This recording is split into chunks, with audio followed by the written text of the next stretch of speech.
Ce sont les États-Unis qui ont imposé la question ukrainienne à l'agenda du Conseil de sécurité de l'ONU, juste avant que Moscou n'en prenne mardi sa présidence pour un mois. L'objectif, isoler la Russie, accusée de préparer une invasion de l'Ukraine. Les Russes ont massé 100 000 soldats le long de la frontière. Ils ont déplacé des troupes en Biélorussie.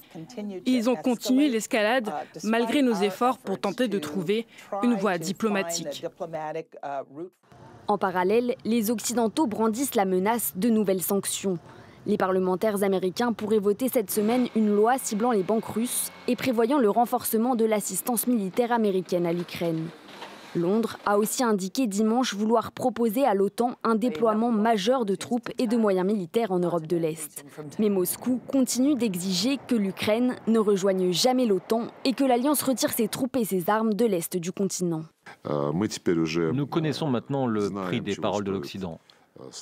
La Russie demandera à l'Occident non seulement des promesses et un engagement politique, mais aussi des garanties de sécurité juridiquement contraignantes pour assurer la sécurité sur l'ensemble du continent européen, dans le respect total des intérêts légitimes de la Russie. Le président ukrainien a appelé la Russie à poursuivre le dialogue avec les Occidentaux, mais sur le terrain, les deux camps se préparent à la guerre.